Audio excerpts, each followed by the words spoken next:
اگلا جو نقطہ ہے بڑا بنیادی اور اہم ہے، وَإِنَّا لَهُ لَحَافِظُونَ کے تحت کہ حفاظت قرآن اللہ رب العزت نے کی ہے 6 مرحلوں میں۔ ذرا بات سنیے گا، میری طرف توجہ کر، بڑی سیریس بات۔ 6 مرحلوں میں اللہ نے قرآن کی حفاظت کی۔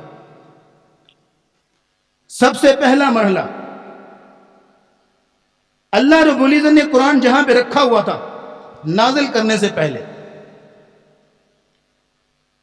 اس کی حالت کیا ہے؟ بل ہوا قرآن مجید فی لوح محفوظ، لوح محفوظ میں قرآن ہے، ایسی تختیاں جو کہ محفوظ ہیں۔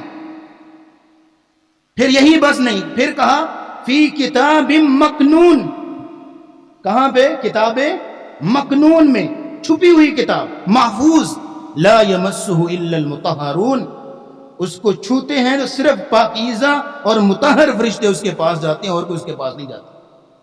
وَإِنَّهُ فِي أُمِّ الْكِتَابِ لَدَيْنَا لَعَلِيٌّ حَكِيمٌ، وہ ام الکتاب میں لعلی، بہت بلند جگہ پہ رکھی گئی ہے، حکیم، حکمتوں سے بھری ہوئی ہے۔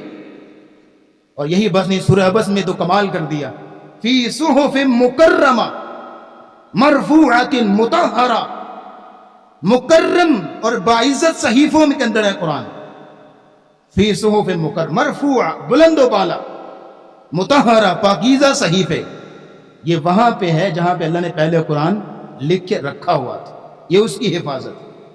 اچھا، وہاں سے قرآن آیا رسول اللہ کے سینے تک۔ اب یہ جو جرنی آف ریولیشن ہے، وحی کا سفر ہے، لوح محفوظ سے، کتاب مکنون سے رسول اللہ کے سینے تک، اس سفر کو اللہ نے بیان کیا سورہ تکویر کے آخری حصے میں، قسمیں اٹھا کے فرمایا فلا اقسم بالخنس الجوار الکنس واللیل اذا عسعس والصبح اذا تنفس، ستاروں کی اور دن رات کی اللہ قسمیں اٹھا رہے ہیں۔ اور قسمیں اٹھانے کے بعد اللہ رب العزت نے کیا بیان کیا؟ انہ لقول رسول کریم ذی قوت عند ذی العرش مکین۔ یہ پوائنٹ سمجھی ذرا، بڑی محنت سے میں اس میں غور کر کے آیا ہوں۔ انہ لقرآن کریم، اس میں جبریل کی 6 صفات بیان کی گئی۔ کیوں؟ کیونکہ قرآن لے کے آنے والا کون ہے؟ جبریل۔ یاد رکھیے گا، کسی بھی معاملے میں قرآن کے اوپر آپ غور کر لیجئے، جہاں بھی قرآن کی حقانیت کا تذکرہ آتا ہے وہاں پہ جبریل کی امانت داری کا تذکرہ ضرور آتا ہے۔ کیوں؟ کیونکہ کیریئر بڑا اہم ہوتا ہے سر، ڈاکیا بڑا اہم ہوتا ہے۔ آپ کسی کو میسج اور چٹھی بھیجیں اور راستے میں ڈاکیا گڑبڑ کر دے تو معاملہ تو ختم ہو گیا نا۔ اس لیے ڈاکیا بڑا ایماندار ہونا چاہیے۔ اس لیے جرنی آف ریویلیشن میں جبریل کا کردار بیان کرنے کے لیے 6 صفات یہاں اللہ نے بیان کی جبریل کی۔ انہ لقول رسول، پہلی صفت رسول ہے، وہ اللہ کا پیامبر ہے، اللہ کا میسنجر ہے، اللہ کا ڈاکیا، اللہ کا پوسٹ مین ہے جبریل۔ آگے کیا ہے؟ کریم، عزت والا ہے، ایمی جیمی نہیں، اللہ کے ہاں بڑا معزز اور محترم ہے۔ مگر نہ اللہ کا پیغام ہی لے کے آنا تھا نا، کوئی اور فرشتہ لے آتا، لیکن نہیں، اہم کلام لے کے جا رہا ہے تو جبریل کا انتخاب کیا، جو فرشتوں کا لیڈر ہے، فرشتوں کا قائد ہے۔ ذی قوت، جو بڑی قوت والا ہے، تیسری صفت جبریل کی، ذی قوت، جو بڑی قوت والا ہے۔ یہ قوت والا کیوں کہا؟ یہ کوئی شیطان اس کے پاس نہیں آتا۔ آپ نے کسی کو، سر یہ میری چٹھی پکڑیں، فلاں کو پکڑا کے آئیں، رستے میں اس کو کوئی پکڑ لے اور اس میں اپنی تبدیلی کر کے اس کو جرمنال بنا کے آپ نے کوئی اور میسج دیا تھا، اس کے پاس کچھ اور پہنچ رہا ہے، ایسا نہیں۔ جبریل قوت والا، شیطان اسے ڈرتے ہیں کہ رستے میں آ رہا ہے کوئی شیطان، کسی بھی شیطان کی مجال لے کے قریب آ سکے۔ عند ذی العرش مکین، 5ویں صفت یہ ہے کہ وہ اللہ کے عرش والے کے ہاں مکین ہے، بڑا مقرب ہے، بڑا قریبی ہے۔ مطاع، فرشتوں کے ہاں اس کی اطاعت کی جاتی ہے، فرشتوں کا لیڈر اور قائد ہے۔ اور آخری بات سما، پھر امین، وہ ہے کون؟ امانت دار۔ یہ نہیں کہ خود رد و بدل کر دے، خود اس میں گڑبڑ کر دے، چینج کر دے، نہیں، جو اللہ نے پیغام دیا من عن، جوں کا توں اس نے رسول اللہ کو پہنچایا۔ یہ ہے جرنی آف ریویلیشن، یہاں پہ حفاظت کی اللہ تعالیٰ۔ پھر جب رسول اللہ کے سینے پہ پہنچ گیا وہاں پہ حفاظت کی. کیسے؟ لا تحرک به لسانک لتعجل به، اے نبی جلدی نہ کرو اس قرآن کو پڑھتے ہوئے. ان علینا جمعہ وقرآنہ، نبی کے سینے کو 2-3 بار زمزم کے پانی سے دھویا گیا قرآن کی حفاظت کے لیے کہ یہاں قرآن نے جو ہے وہ یہاں پہ آنا ہے. اور کہا سنقریؤک فلا تنسا، اے نبی اس قرآن کو آپ کے سینے پہ ثابت کر دیں گے، اس قرآن کو آپ کے سینے پہ ثبت کر دیں گے، جما دیں گے. میرے جیسا بندہ ایک آیت کو یاد کرنے کے لیے 10-10 منٹ جب رٹے مار رہا ہو، لیکن رسول اللہ کو اللہ نے یہ احساس دیا تھا کہ ایک آیت کو ایک بار پڑھ لیتے ہو فوراً سینے کے اوپر منقش ہو جاتی تھی. کیوں؟ سنقریؤک فلا تنسا، ان علینا جمعہ وقرآنہ ثم ان علینا بیانہ. اللہ کہتے ہیں ہماری ذمہ داری ہے اس کو بیان کرنا بھی، اس کو پڑھانا بھی، اس کی ساری تعلیم ہماری ذمہ داری.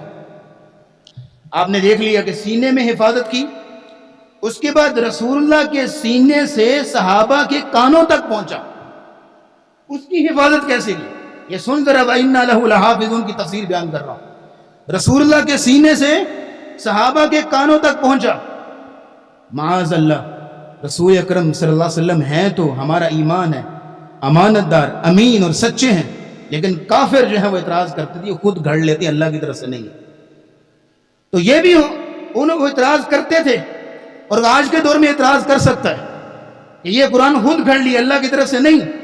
تو رسول اللہ کے سینے سے صحابہ کے کانوں تک یہ بھی حفاظت چاہیے تھی کہ وہی پہنچے صحابہ کے کانوں تک جو اللہ کی طرف سے آیا. تو اس لیے وہی بھی اللہ رب العزت نے بیان کیا سورہ حاقہ میں، اے نبی وَلَوْ تَقَوَّلَ عَلَيْنَا بَعْضَ الْأَقَاوِيلِ، اگر آپ نے ایک زبر زیر بھی اپنی طرف سے گھڑ کے پیش کی، لَأَخَذْنَا مِنْهُ بِالْيَمِينِ ثُمَّ لَقَطَعْنَا مِنْهُ الْوَتِينَ، ہم آپ کو ایسے پکڑیں گے کہ آپ کو کوئی بچا بھی نہیں سکے گا. اگر آپ نے وہ چیز بیان کری کہ جو ہم نے نہیں کہی، سورہ بنی اسرائیل میں کہا اِذًا لَأَذَقْنَاكَ ضِعْفَ الْحَيَاةِ وَضِعْفَ الْمَمَاتِ، اگر آپ نے زبر زیر آگے پیچھے کی تو دنیا میں بھی دگنا عذاب دیں گے اور آخرت میں بھی دگنا عذاب دیں گے. یہ رسول اللہ کے سینے سے صحابہ کے کانوں تک حفاظت ہو رہی کہ وہی چیز پہنچے جو اللہ کی طرف سے آئی ہے.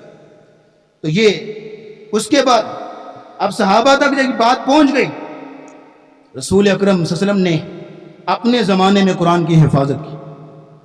نبی کریم صلی اللہ علیہ وسلم ایک ایک آیت صحابہ کو پڑھ کے سناتے، ایک ایک آیت کی تعلیم کرتے، ایک ایک لفظ پڑھ کے سناتے، یہ اس کو اس طرح پڑھنا ہے، اس کو اس طرح پڑھنا ہے، اس کو اس طرح پڑھنا ہے. ایک ایک لفظ کا معنی بتایا. اور نبی علیہ السلام نے اپنے زمانے میں قرآن کی حفاظت کی 2 طریقوں سے. ایک لکھنے کے ساتھ، حفاظت بالکتابت، جس طرح اللہ نے ایک بیان کیا وَالطُّورِ وَكِتَابٍ مَسْطُورٍ، قسم ہے طور کی اور قسم ہے لکھی ہوئی کتاب کی، فی رق منشور، جو صحیفوں کے اندر لکھی ہوئی. یہ قرآن ہے. پھر اللہ تعالیٰ نے نبی کریم صلی اللہ علیہ وسلم نے جو حفاظت کا انتظام کیا، حفظ کرنے کے ساتھ زبانی یاد کرایا.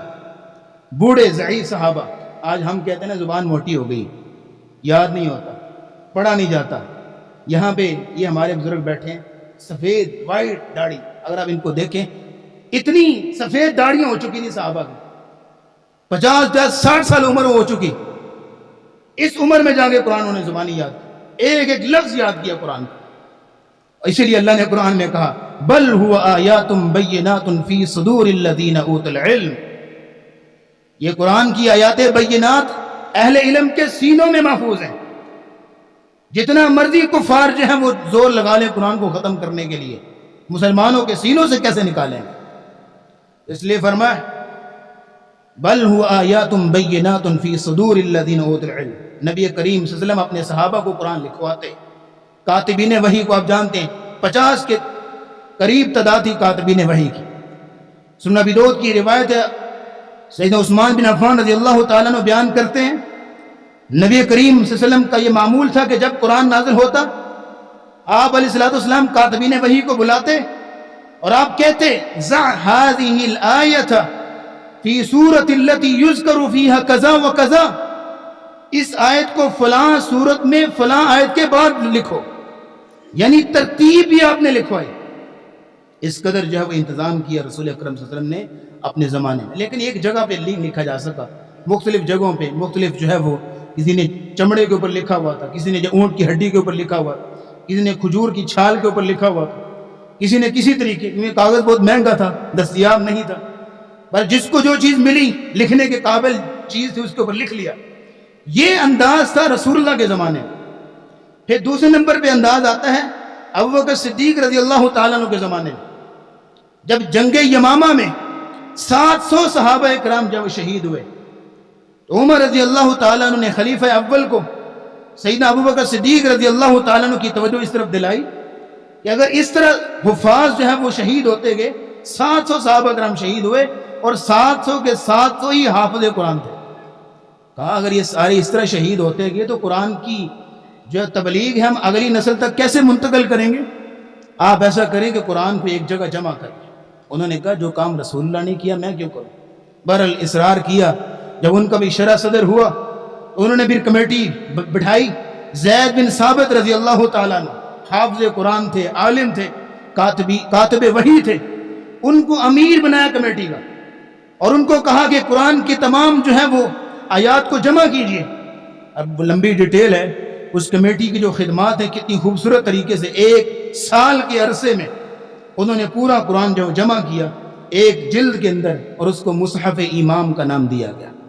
اور اس کی جو ہے وہ آج بھی موجود ہے استنبول کی میوزیم میں اور اس کی فوٹو کاپی ہمارے پاس بھی موجود ہے الحمدللہ. اس کے بعد اس کو مصحف امام کہتے ہیں. مصحف امام ابوبکر صدیق رضی اللہ عنہ کے زمانے میں ان کے پاس رہا، پھر سیدنا عمر کے زمانے میں ان کے پاس رہا، پھر جب سیدنا عمر جب شہید ہوئے ان کی بیٹی ام المومنین حفصہ رضی اللہ تعالیٰ عنہ کے پاس آ گیا. پھر چھٹا اور آخری مرحلہ ہے قرآن کی حفاظت کا حضرت عثمان رضی اللہ تعالیٰ عنہ کے دور میں. یہ آخری مرحلہ ہے. سیدنا عثمان رضی اللہ عنہ کے دور میں چونکہ اختلاف قرات کا جو ہے وہ معاملہ کھڑا ہو گیا تھا کہ مختلف قرات میں چونکہ قرآن نازل ہوا تو مختلف لوگ جو ہے وہ جس قرات میں قرآن پڑھتے تھے اسی سٹائل سے لکھنا شروع ہو گئے، یعنی ٹیکسٹ کو اپنے انداز میں لکھنا شروع ہو گئے. حضرت عثمان رضی اللہ تعالیٰ نے کمیٹی بٹھائی، وہ مصحف امام منگوایا اور اس کو دیکھ کے جو ہے کاپیاں تیار کی گئیں اور مختلف صوبوں میں جو ہے بھیجی گئیں اور کہا گیا کہ جو تم اپنے اپنے قرات میں قرآن پڑھو گے لیکن لکھنے کا سٹائل جو ہے وہ رسم الخط یہی ہوگا. اس لیے آج آپ میں سے کوئی بندہ بھی قرآن کی آیت لکھ رہا ہے تو اسی سٹائل سے لکھے گا جس سٹائل سے عثمان نے لکھوایا تھا. اپنا ٹیکسٹ نہیں ہوگا، اپنا فونٹ نہیں ہوگا، اپنا متن کا سٹائل نہیں ہوگا، اسی سٹائل سے اسی فونٹ کے ساتھ لکھنا ہے جس فونٹ کے ساتھ حضرت عثمان رضی اللہ تعالیٰ نے لکھوایا تھا. تو یہ 6 مراحل ہیں وَإِنَّا لَهُ لَحَافِظُونَ کے تحت یہ قرآن مجید کی حفاظت کی ذمہ داری اللہ تعالیٰ نے دی.